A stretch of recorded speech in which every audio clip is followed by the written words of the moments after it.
teman-teman, kami dari kelompok 2 kelas 9A akan memberikan opini dari beberapa isu-isu artis di bidang industri. Untuk lebih lengkapnya bisa kalian simak. Nah, yang pertama ada kasus Tina nih, yang sempat menjadi terjadi profit di dunia maya. Ada yang masih ingat kasih tentang kasus ini?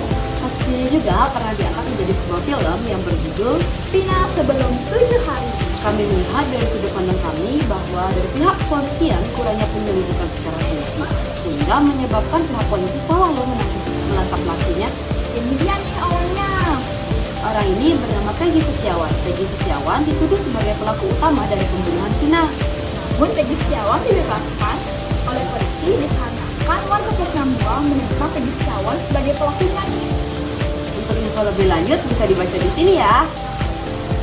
Pada tanggal 27 Agustus 2016, Muhammad Rizky Rudiana dan Vina Dewi Arista ditemukan tergeletak di atas jembatan layang Kepongpongan, Talun, Kabupaten Cirebon. Awalnya, kasus ini diidentifikasikan oleh Polres Talun sebagai kasus kecelakaan lalu lintas tunggal, namun berubah menjadi kasus pembunuhan dan pemerkosaan oleh Polres Cirebon Kota dengan pelaku 11 orang anggota geng motor. Vonis Pengadilan Negeri Cirebon menjatuhkan hukuman penjara hidup selama 7 tersangka, 8 tahun penjara kepada sakal total, sedangkan 3 orang tersangka dinyatakan sebagai buronan. Adanya 3 buronan berdasarkan keputusan pengadilan tidak ditindaklanjuti hingga tahun 2024, di mana polisi melakukan penangkapan atas nama Peggy Setiawan yang diidentifikasikan sebagai Peggy alias Peron, sedangkan 2 buronan lainnya berdasarkan hasil pengadilan dinyatakan fiktif. Yang kedua, ada kasus dari Muntail yang pernah menjadi berita panas di dunia perkepopan loh. Muntail X Memory City resmi dikeluarkan oleh CM Entertainment karena tersandung kasus pelecehan serta pengintitan. Muntail mengintit korban selama 6 tahun, bahkan sampai menaruh CCTV di rumah korban. Sampai-sampai di kamar mandi juga. Yang benar. Iya, lebih lengkapnya bisa baca di sini. Muntail, mantan anggota NCT, dikeluarkan dari grup oleh CM Entertainment setelah terlibat dalam kasus pelecehan seksual yang sedang diselidiki oleh pihak kepolisian. Penyelidikan ini dimulai sejak Juni 2024 ketika korban melaporkan tindakan Tail yang diduga melakukan pelecehan dengan cara memasang kamera tersembunyi di rumah korban selama 6 tahun. Meskipun ada spekulasi tentang pelanggaran terhadap anak di bawah umur, kepolisian menegaskan bahwa korban adalah wanita dewasa. Setelah pengumuman pemecatan, semua anggota NCT mulai mengunfollow akun Instagram Tail, dan akun resmi NCT juga menghapusnya dari daftar following. CM Entertainment menyatakan bahwa mereka akan memberikan informasi lebih lanjut terkait penyelidikan ini. Kasus ketiga. Jadi untuk kasus ketiga ini datang dari artis legendaris bernama Michael Jackson. Nah, kali ini kita akan membahas kasus-kasus gelap Michael Jackson. Jadi untuk kasus yang pertama ini dialami oleh 2 orang yang dilecehkan secara seksual yang bernama Wade Robson dan James Sitwood. Wade Robson yang kini berusia 36 tahun, ia pernah berkata kepada BBC bahwa ia pernah dilecehkan oleh Michael Jackson sebanyak puluhan kali. Dan ia saat berusia 14 tahun pernah dicoba diperkosa oleh Michael Jackson. itu sangat mengerikan sekali, bukan? Jadi untuk yang kedua bisa dilihat. 2 pria, Wade Robson dan James Cook, mengklaim bahwa mereka telah menjadi korban pelecehan seksual oleh penyanyi Michael Jackson saat masih anak-anak. Robson menyatakan bahwa pelecehan dimulai ketika dia berusia 7 tahun dan berlanjut hingga remaja. Sementara Cook mengklaim mengalami pelecehan dari usia 10 hingga sekitar 14 tahun.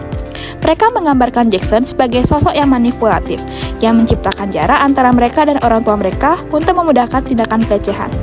Meskipun klaim ini diungkapkan dalam film dokumenter Living Neverland, anggota keluarga Jackson membantah tuduhan tersebut dan menyatakan bahwa tidak ada bukti yang mendukung pernyataan Robson dan Cook yang sebelumnya pernah beraksi di bawah sumpah bahwa pelecehan itu tidak pernah terjadi.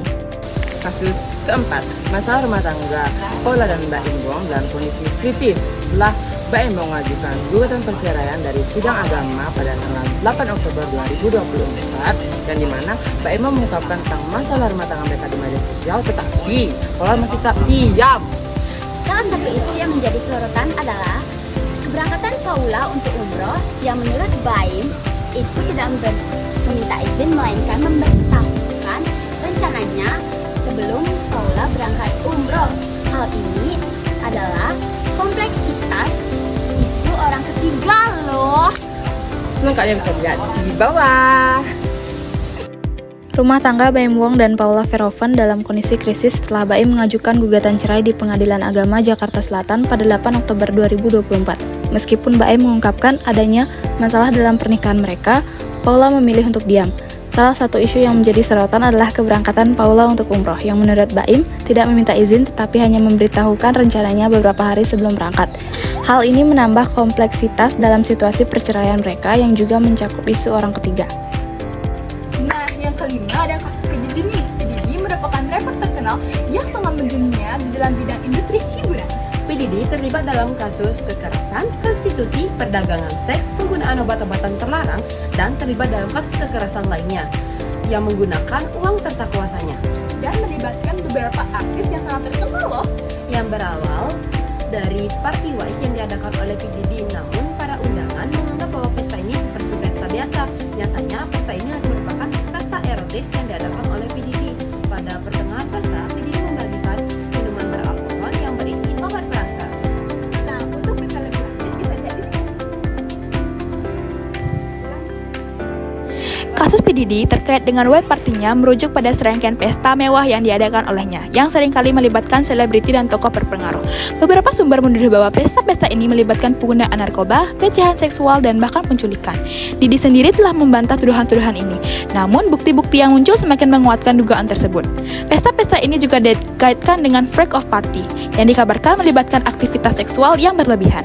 Kasus ini telah menyeret sejumlah artis terkenal seperti Justin Bieber, Beyonce, dan Selena Gomez yang dikabarkan pernah menghadiri pesta-pesta tersebut. Kasus ini masih dalam tahap penyelidikan dan belum ada keputusan resmi.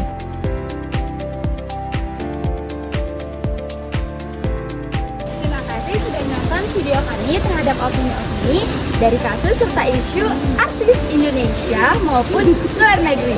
Sampai jumpa di video selanjutnya.